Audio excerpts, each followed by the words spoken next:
Well, hello, DCO Nation, and welcome back to another DCO Live. Guys, glad to see everybody in. I know I saw Steve up here. Let me scroll back up. Steve, Small Craft Angler. Brian, good to see you, buddy. Heath, Yakin Inshore. And I think I saw Russell jumped in. Good to see you guys. Um, you know, Luckily, this little storm that we were supposed to have, we really didn't get a whole lot from it. Maybe a couple of inches of rain, which is a good thing. So, man, the good Lord turned that thing and gave it a right turn right away from us, which was awesome. I couldn't believe it. But Tony, good to see you, buddy. But with that, Everett's on. Man, everybody's jumping on. Great, great. Hey, my mom, and dad are on tonight. Nice. I love it. Um, so gosh, itching right now. So that spurred kind of one of the topics I wanted to talk about tonight. And if anybody has been out fishing in the last couple of days since the system has passed, throw it up in the chat and let me know how you guys did. Because one of the questions that I get quite a bit is fishing right after a big storm, either a hurricane, tropical depression, or maybe like a ton of rain we get. We'll get these systems that roll through that'll drop 7, 8, 10 inches of rain for 2 and 3 days and muddies up the water. And so I really want to kind of dive into that first thing. Surf Zone, nice to see you, buddy. Appreciate you jumping on. A couple of things with fish in dirty water is when fish are usually in, I'm going to do the big air quotes here, clean water, they can see fairly well. Okay. They're pretty much feeding on site in that clean water. Well, when things get dirty and murky and we can't see in the water, well, they can't see either, so they are relying on their other senses to feed. So one of the big things that I like to use during these times of dirty water, murky water, is a lot of flash. So spinner baits is a big one. Redfish Magic is one that I always have in my tackle box on the kayak with me. I really like that nice big Colorado blade that they have on the Redfish Magic. And I will pair that with either a white or a chartreuse paddle tail. The chartreuse will give it a little bit of contrast, and the white will give it, hopefully a little bit more visibility. But honestly, it's that flash and thump of that spinner bait that is attracting those fish in. And another thing that I thought about that I don't throw very often, but I think I'm going to have in my tackle box this weekend, is a spoon, either a gold or a silver, like a Johnson spoon, a 1/2 ounce spoon. And I think, some of you guys fish with spoons. If you do, throw it up in the chat box. I'd love to see, give me a thumbs up if you guys have been fishing spoons lately. And underspins. Owner has some great underspins that you can rig up like a paddle tail weedless and then have that underspin underneath of it. Anything to give it some flash to help, attract those fish in. And second, I'll pair that flash. Excuse me, I've got something in my eye. I'll pair that flash with some thump. So that, and when I'm talking about is big paddle tails, something that's going to move through that water, that's going to thump and disturb water. And that'll actually activate the fish's lateral lines. Now, I've heard that a fish can only feel maybe 1 to 2 body lengths away from him. Once you kind of get 3, 4, 5 body lengths away, it doesn't activate the lateral lines. So how true that is, I don't know. I do know one biologist that I should probably reach out to almost kind of confirm that. But again, thump is never going to hurt you in dirty water. That's going to attract fish. Flash with the spinner bait. Scent any type of scent that you guys have, Procure, Gulp is awesome. Dr. Juice, I know you guys are salt strong guys out there. The Dr. Juice works well. I've used it before. I've had, good success with it. But scent. And another thing is, if you can, try to find cleaner water. A lot of times in the backs of these creeks, they'll clean up a little bit more than up into the big main creeks, because the big main creeks is where all the dirty water needs to pass to get out to the ocean to get cleaned up. So, look for cleaner water and you will probably find fish.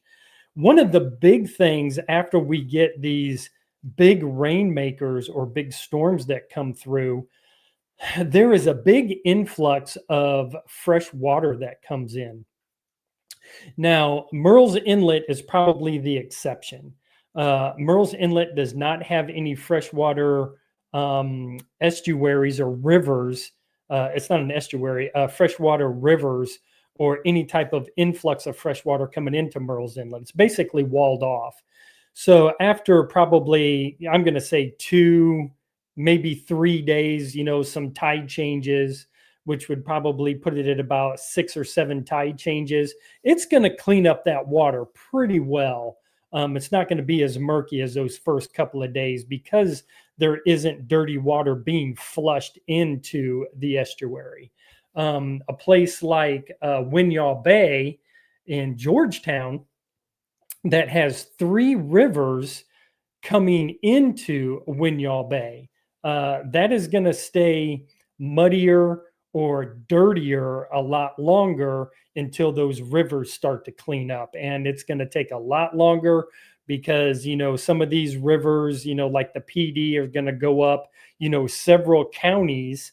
And then it's going to take a lot longer for that river to start cleaning up before it makes its way down to Winyah and then starts cleaning up those areas. So, so flash, thump with paddle tails, scent, try to find cleaner water if you can. You may have to search around, but it'll be there, especially after a couple of tide changes. You'll start seeing that water start to clear up a little bit.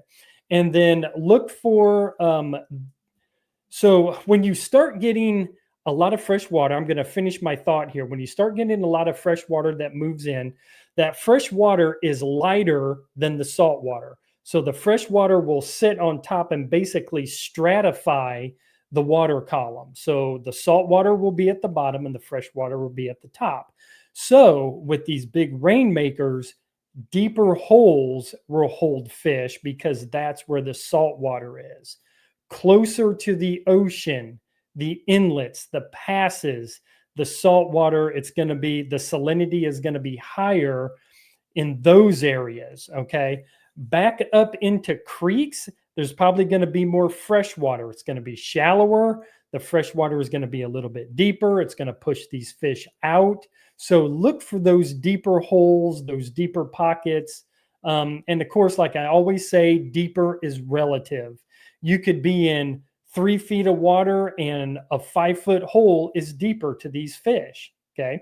So look for those. This is a great time that if you do run with a fish finder and you're running around these creeks, look for these deeper holes, look for these drop offs and start fishing there. So those are kind of the ways that I look at fishing dirty water. I am going to be fishing a tournament this weekend, and I'm definitely going to be bringing those into play. So hopefully I didn't give, too many tips out there. I know Heath, I know you're signed up for the tournament. I just happened to jump on. I saw your name there as part of the anglers. So that's awesome. We'll definitely meet up down there. But this weekend, the tournament is Battle of Paradise, and it's the Low Country Kayak Anglers are putting it on.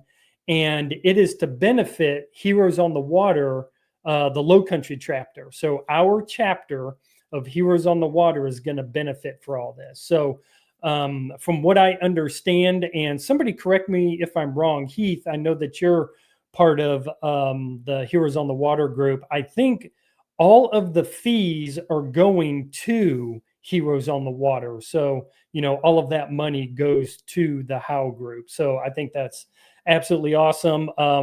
Been fishing it the last couple of years, and this year it's actually going to be a slam tournament. So flounder, trout, redfish. It's usually I think it's just a redfish tournament. And this year it's a slam tournament. So that'll be a lot of fun. Um, uh, Heath just said, yeah, I believe that is correct. So yeah, so that's going to be awesome. It's if you guys don't know anything about Heroes on the Water, it benefits, our veterans, first responders, and it's just a great, great organization. So yeah, so that's going to be happening on Saturday. Can't wait. I've been watching the weather. It looks like the wind isn't going to be too bad.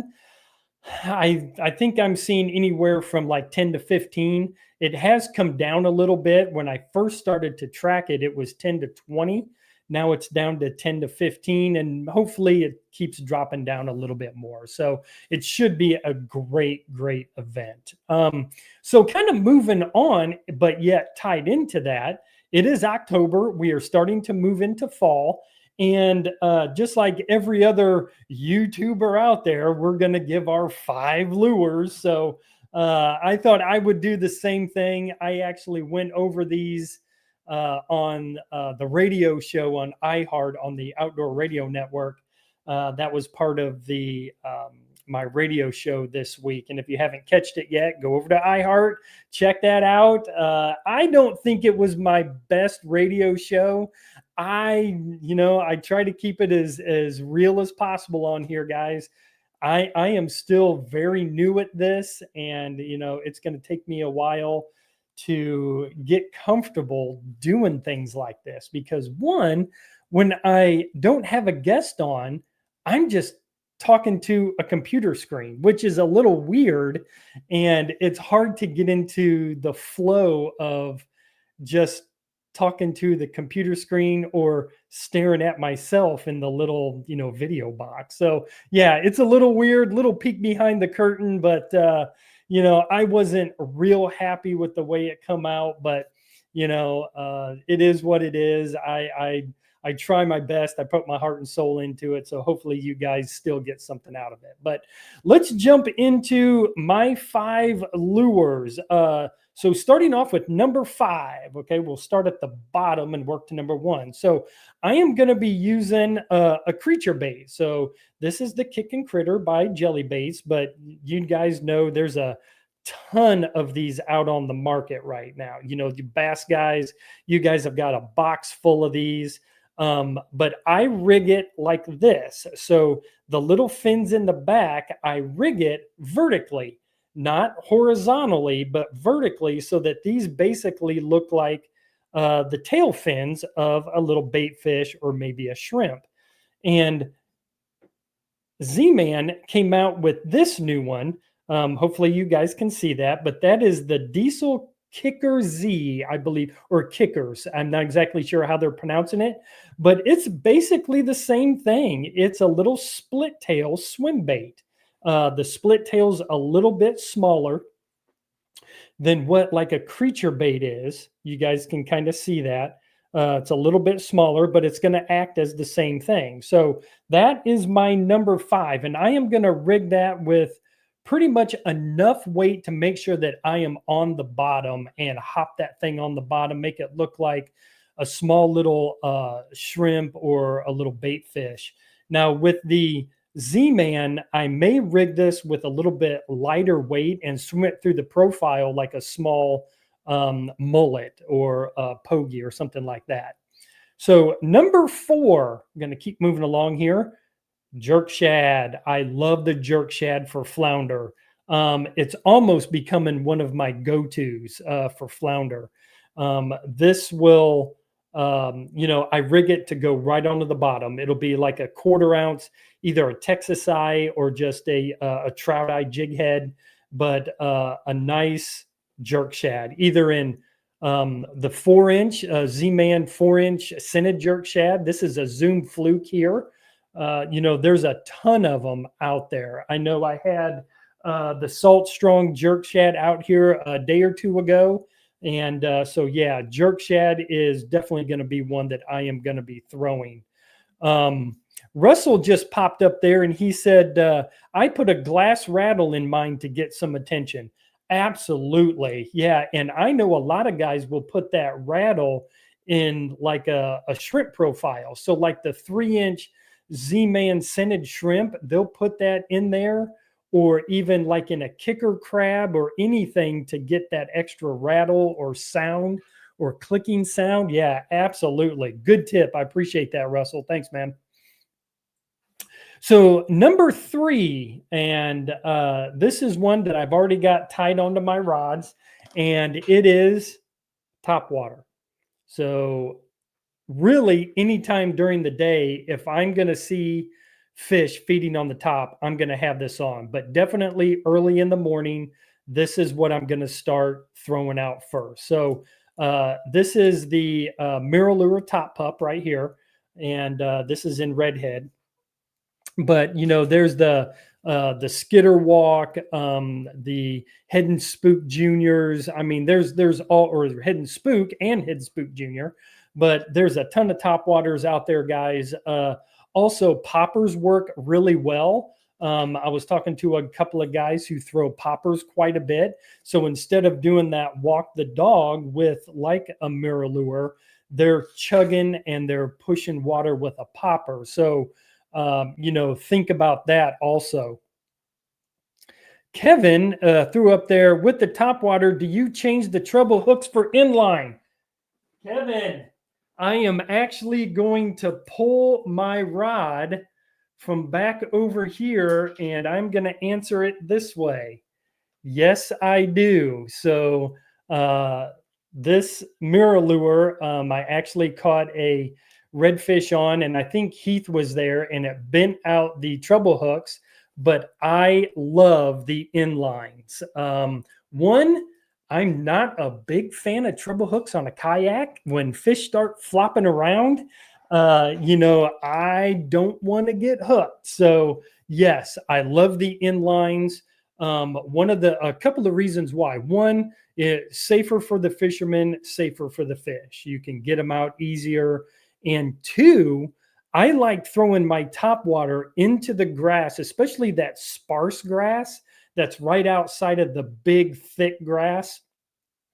I'll throw into that sparse grass, and these inlines will not get snagged, or I should say, won't get snagged very often. I can walk it right through that grass without getting snagged.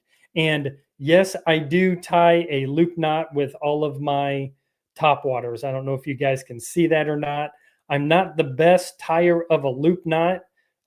Sometimes my loop is really big and sometimes it's really, really small. That one's not too bad.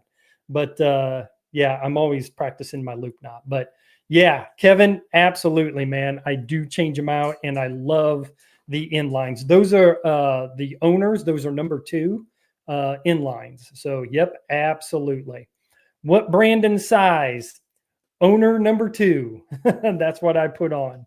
So, and they match the weight pretty well, or pretty close to the trebles that are on the Mirrolure. So it really doesn't mess with the action of the top water. So that's why it's the number 2s.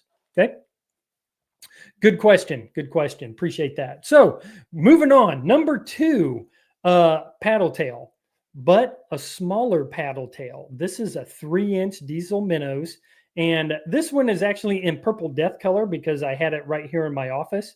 But any 3-inch paddle tail, I am actually going to throw in a pack of Slim Swims for this weekend also.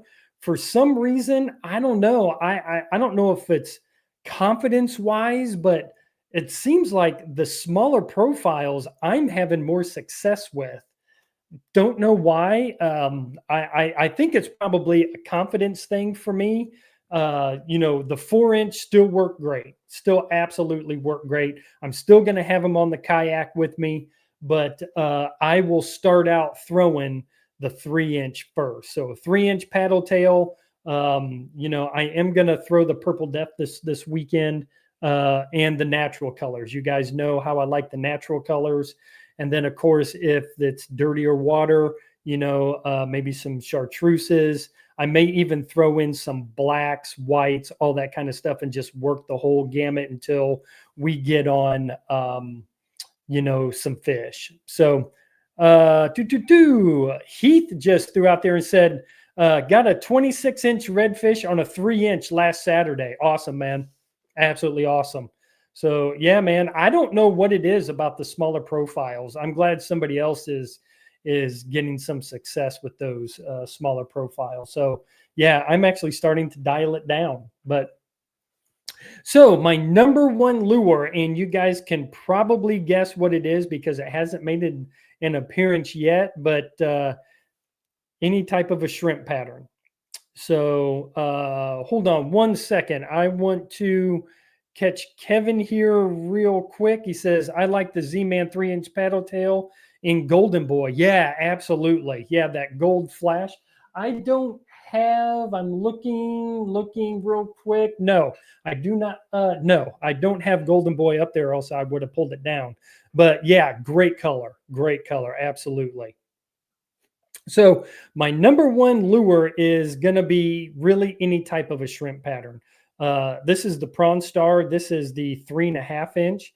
Prawn Star does now make a 3-inch Prawn Star, and they also have an unrigged Prawn Star, so you can rig it up yourself. So as you can see, this one's pre-rigged, belly weighted, and all that, and they have the unrigged. And then they have now a new 3-inch shrimp. But Z-Man does have the 3-inch scented shrimp. They've got the, as I reach over, the Ned shrimps. So I'll be throwing, some of these into my box on for the weekend. Heath, I know that he throws the Ned shrimp all the time and has great success with it. But yeah, those are my 5 that I'm going to be throwing around. But there is one more that I threw up here for almost kind of a bonus. I haven't been throwing it much lately, but I am going to this fall. I just have a feeling that redfish are going to be keyed in on small crab profiles. So this is the kicker crab, and this one is actually in the deal color. No, yes, it's actually in the deal color, and I'm going to be throwing around the kicker crab. So this is kind of my bonus, lure for the fall that I'm going to be throwing. And I am going to be rigging this on the bottom. So 1/4 ounce, 3/8, whatever it takes for me to get onto the bottom, work it a little bit slow, just like those crabs are, just kind of crawling around on the bottom. I'm going to be throwing it around structure, oyster bars, shell banks, things like that. So I just have a feeling that I think these redfish are going to be keyed up on some smaller crustaceans on these on the little kicker crab. So that is my bonus right there. So guys, if you got any questions or anything, throw it up into the chat box. I'm going to throw Heath back up here again. He said the unrig also comes in 2.5 inches as well. Okay, great. So yeah, man, the shrimp pattern, shrimp and the small paddle tail are probably the ones that I have my most confidence in. Obviously, that's why it's number 1 and 2 for the fall right now. But I love all of these. All of these are going to be on the kayak this weekend. I'm going to fish them all, and hopefully I have a pretty good day. Honestly, I'm going down to support Heroes on the Water. Yeah, it's a tournament. It's going to be a ton of fun going down there to, speak to and, talk to all my buddies and catch up with them. Heath is going to be down there. Corey, Luther Greer, Stephen Trainer is going to be down there. Hope to catch up with him, and chat up with him a little bit. And I know Tyler Norris is going to be down there. And so, yeah, just to catch up with the guys and hang out on the ramp a little bit. It's going to be a little crowded. I think we got either 23 or 25 guys, going out of Paradise. So, yeah, it's going to be a great event. And if you guys haven't signed up for it, if you're in the, Charleston, Myrtle Beach area, Beaufort area in South Carolina, there's still time to get signed up. Go over to Low Country Kayak Anglers or Fish Chaos app and search Battle of Paradise or Low Country Kayak Anglers, and it'll pop up. Get signed up. It was $40, and there's enough guys where on the tournament side, I believe they're going to pay out at least the first 4 places. So that's great. It's going to be a ton of fun. I hope the weather's nice. I don't think we're supposed to get any rain, so it's just going to be a great time to fellowship with other, fishermen and support a great organization. So, guys, I was going to talk Chat GPT, but I think I'm going to save that for next week. I did a little bit of a deep dive because of a conversation of the morning show that I listened to in the morning. They were talking about Chat GPT and how they, take like emails and have Chat GPT rewrite emails and stuff like that. And of course, I'm like, well, I wonder what Chat GPT says about, fishing around here, or if I just pick a place like Aransas Pass in Texas, what Chat GPT would say something about that if they could get me on fish. So we will talk about that next week. It's only been about 27 minutes, but guys, I'm still got to get up and go to work in the morning. So I appreciate all you guys jumping on here. And again, if you guys have any questions, throw them up there in the chat box real quick and I'll get to it. But guys, that's the 5. Fall is here. This is definitely the time to get out and do some fishing. So pretty much between now and I'm going to say January, the fishing is going to be absolutely great. The water temperatures are getting right where they need to be. The redfish are on the back end of the spawn if they haven't stopped spawning. So that's really good. So now go out and target redfish. The spawn is done and over with. That's usually August and September. So, we can go out there and have some fun with some bull reds. So guys, again, I really appreciate you. If you guys need anything during the week, head over to Instagram, drop me a message, or, Facebook, message me there, and I will get back to you as soon as I can. So guys, again, I will see you next week, and tight lines. And if you guys are fishing the tournament, I will see you at the landing. Guys, have a great week. Tight lines. Talk to you next week.